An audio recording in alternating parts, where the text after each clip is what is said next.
Estamos en un viaje inmersivo en los días previos al 24 de mayo de 1822, una fecha clave que terminó por liberar a este territorio de la colonización española. Gabriel Fandiño lleva 10 años estudiando la independencia latinoamericana. Ha dado charlas, ha escrito libros y ahora nos guiará en este sobrevuelo por la independencia, libertad, 200 años después, con Gabriel Fandiño y Jorge Imbaquingo de Diario El Comercio.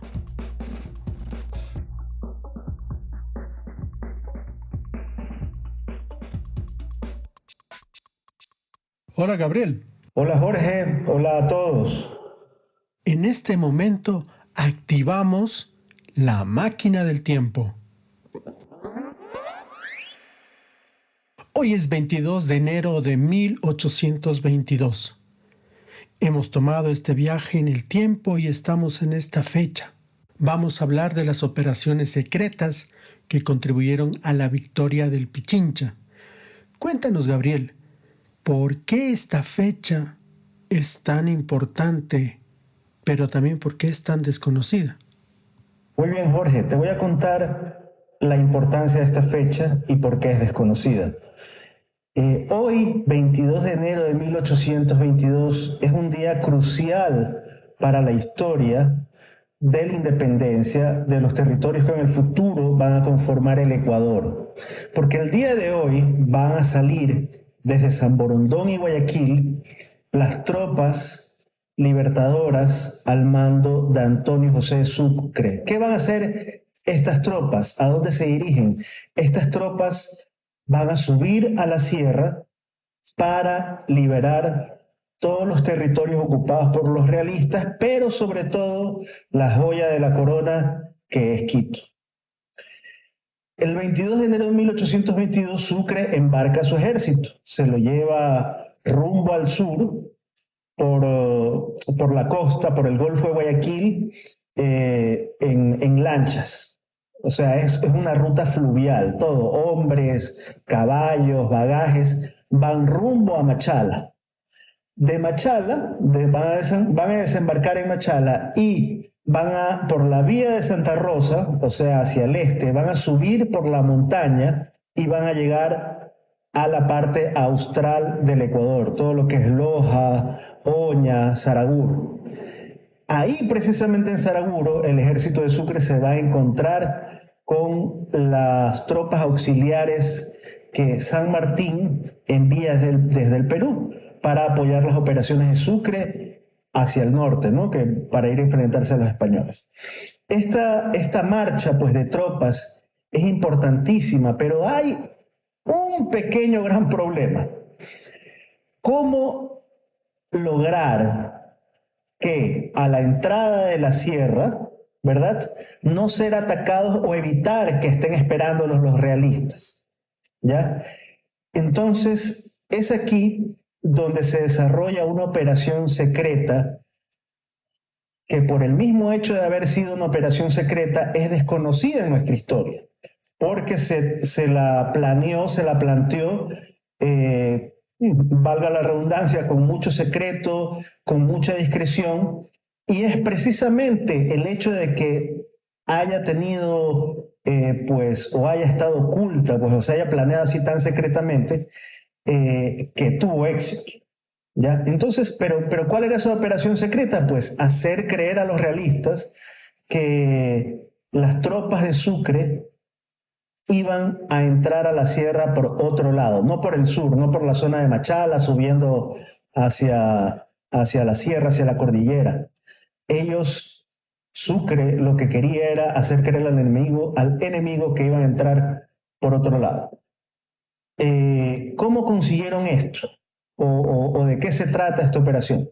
Y aquí, Jorge, quiero hacer una pequeña precisión, porque el término que yo utilizo para esta operación es una operación de engaño militar. ¿Qué es una operación de engaño militar? Una operación de engaño militar es empezar a lanzar información falsa al campo enemigo, pero tienes que hacerlo de una manera que ellos lo sientan como verídico. O sea que lo que intentaban era que fuera creíble entre ellos mismos. Exactamente, que sea creíble. Yo tengo que hacer que el enemigo, vamos a utilizar una palabra así coloquial, muerda el anzuelo. Para que muerda el anzuelo tiene que ser algo absolutamente creíble. Aquí se trataba nada más y nada menos que de ocultar la ruta que iba a seguir el ejército de Sucre y por ende tenías que ocultar ese ejército o tenías que disimularlo. Ya vamos a entrar un poquito más en detalles en eso porque es una operación increíble. Antes de entrar de lleno en esto, yo, por ejemplo, les voy a poner como ejemplo a ti, Jorge, y a las personas que escuchen este podcast, un ejemplo de la Segunda Guerra Mundial. En la Segunda Guerra Mundial hay muchísimos ejemplos de engaño militar, unas operaciones muy elaboradas donde se invirtió mucho tiempo, se utilizó tecnología. Me viene a la mente una fecha importante en la Segunda Guerra Mundial.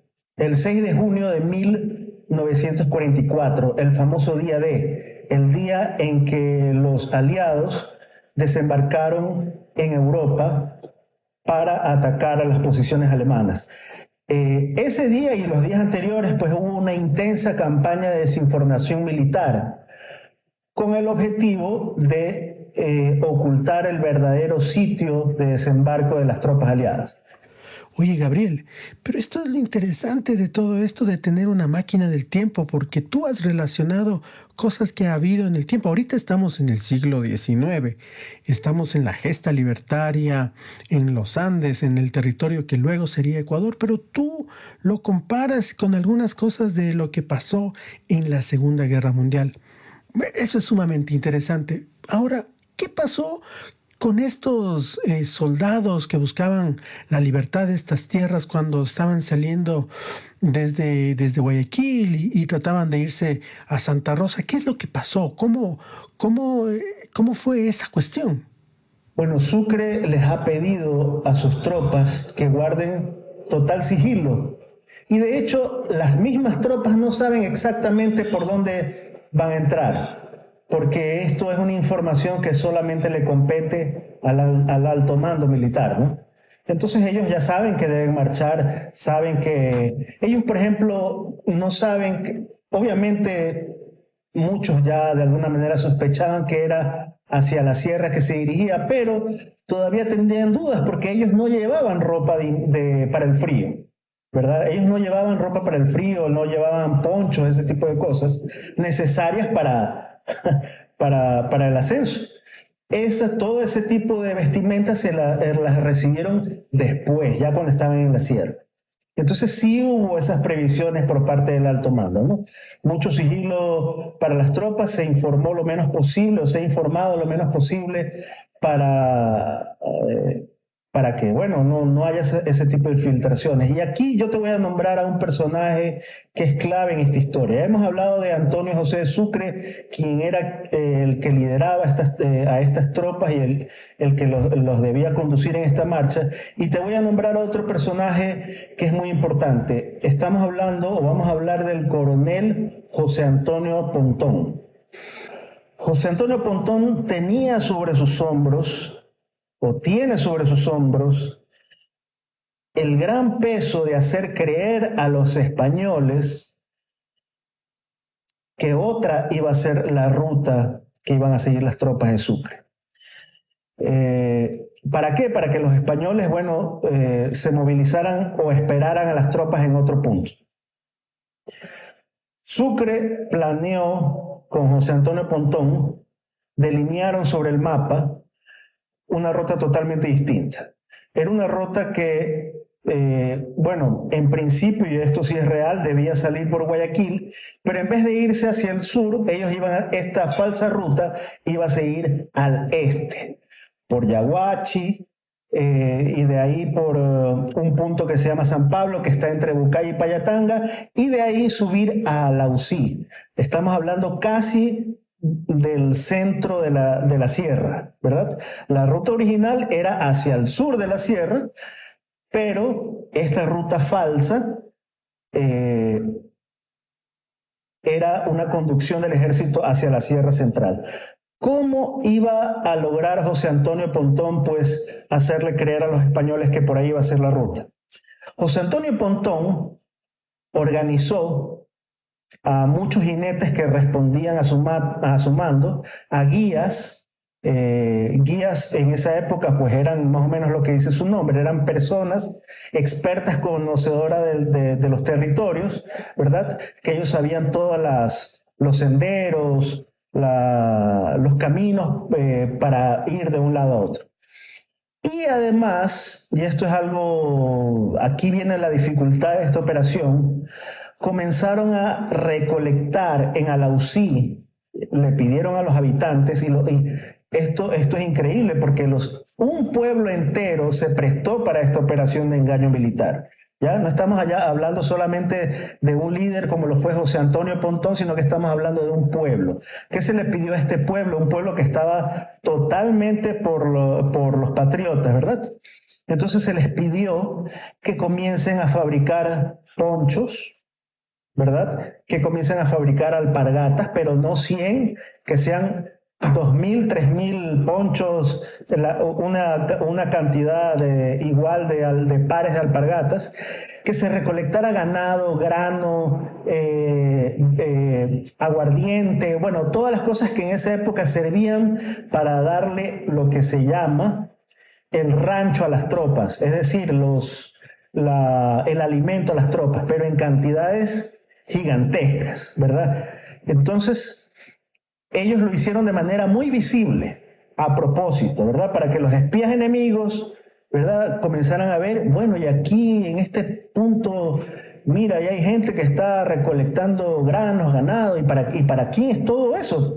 Obviamente la conclusión que ellos tenían que sacar era para las tropas de Sucre. Entonces, esta gente comenzó a subir y bajar de Alausí en las semanas previas al 22 de enero de 1822. Del día de hoy. Del día de hoy. Previo a este día, a la gran marcha, entre Alausí, que vendría a ser la parte central de la sierra, y bajando hacia el oeste, o sea, entre Milagro y Alausí, comenzó a haber un movimiento frenético de hombres a caballo, de guías que conducían ganado, que conducían grano hacia Alausí. Todos esos movimientos fueron percibidos por el enemigo. Entonces viene aquí la gran pregunta. ¿Era eso suficiente para que la cúpula militar enemiga creyera que realmente las tropas de Sucre iban a entrar por Alausí y no por Cuenca? Porque ellos también tenían información de que posiblemente entraran por el sur, por Cuenca, por Loja, ¿no? Pero ¿cuál de las opciones iban a tomar? Esto que te estoy contando, Jorge, no es una historia fantástica, no es una tradición oral, no. Esto está documentado, son documentos que los tenemos a la vista, ¿no? Que han sido consultados y por eso te la cuento. Efectivamente, los españoles mordieron el anzuelo. Hay cartas, existen las cartas de la cúpula militar española donde ellos dicen, por ejemplo, el coronel Carlos Tolrá escribió informando a la cúpula militar de que el enemigo se aprestaba a invadir la sierra por el lado de Alausí. El coronel Francisco González, también de la cúpula militar enemigo, informó lo mismo.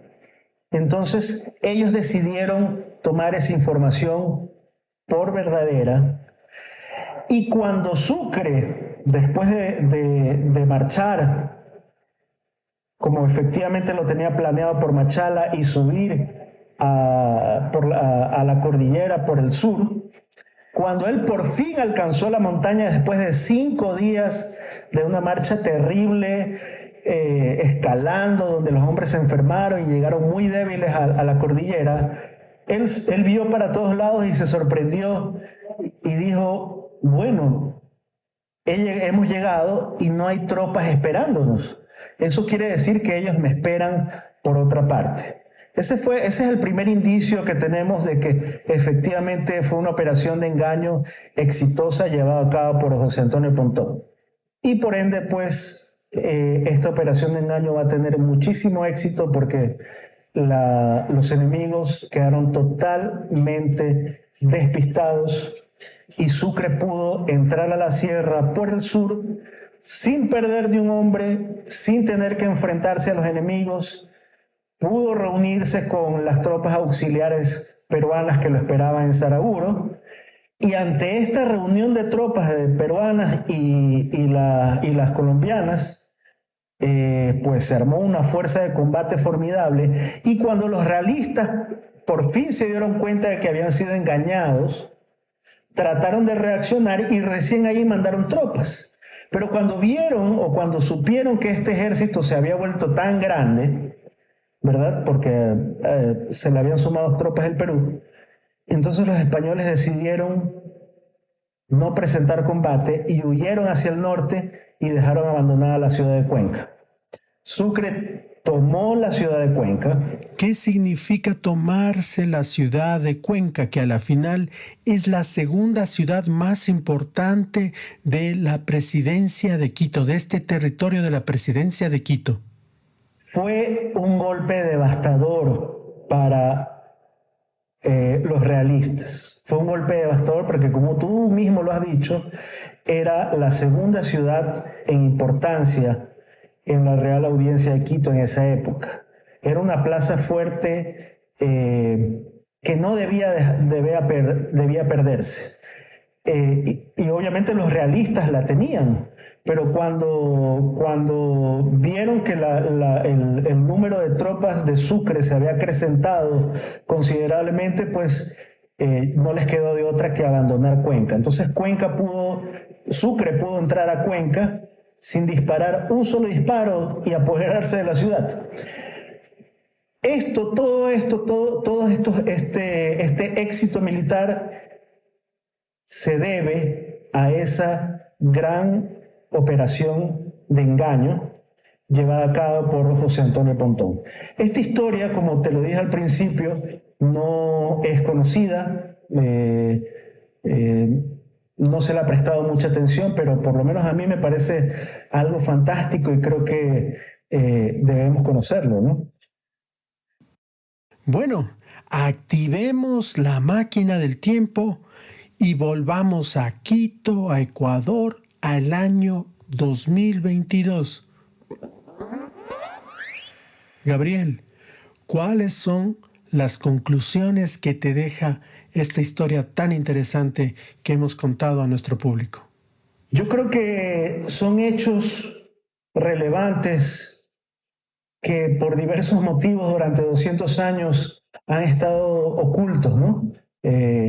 Yo creo que hemos sido muy conformistas en cuanto a lo que ya estaba escrito, en cuanto a lo que se ha investigado, y no hemos hecho más que repetir y repetir lo mismo, ¿no? Pero ahí queda en evidencia pues que hace 200 años hubo gente muy inteligente sobre todo, ¿no? Arrojada, con mucha convicción, porque a ellos lo que lo movía es eso, ¿no? Las convicciones de que su causa era la justa, y por eso, y bueno, no fueron pocos, fueron no solamente la cúpula militar. En este caso de engaño militar vemos que también un pueblo entero compartía, el pueblo alausí específicamente, compartía las mismas convicciones y decidió pues apoyarlos a rajatabla, ¿no? Entonces mi conclusión es que esos valores debemos recordarlos y por qué no volverlos a poner en práctica. No para, ahorita no se trata de derrocar a ningún gobierno, a ningún imperio, no se trata de eso, se trata más bien de derrocar las ideas viejas, que de alguna manera nos tienen atados al conformismo, y tenemos que hacer también con nuestras propias vidas. Debemos poner en práctica esas convicciones y recordar que esa gente luchó por nosotros o por nuestra libertad que ahora disfrutamos hace 200 años, ¿no? Y debemos hacer honor a eso todos los días. Gracias, Gabriel, y a todos los amigos de Diario El Comercio que han prestado atención a esta interesante historia a través del tiempo. Te agradezco mucho, Gabriel, y claro, seguro que se vienen muchas más historias. Así es, muchas más historias interesantes y poco conocidas a propósito de este bicentenario que estamos celebrando. Gracias a todos ustedes. Seguimos en una próxima ocasión.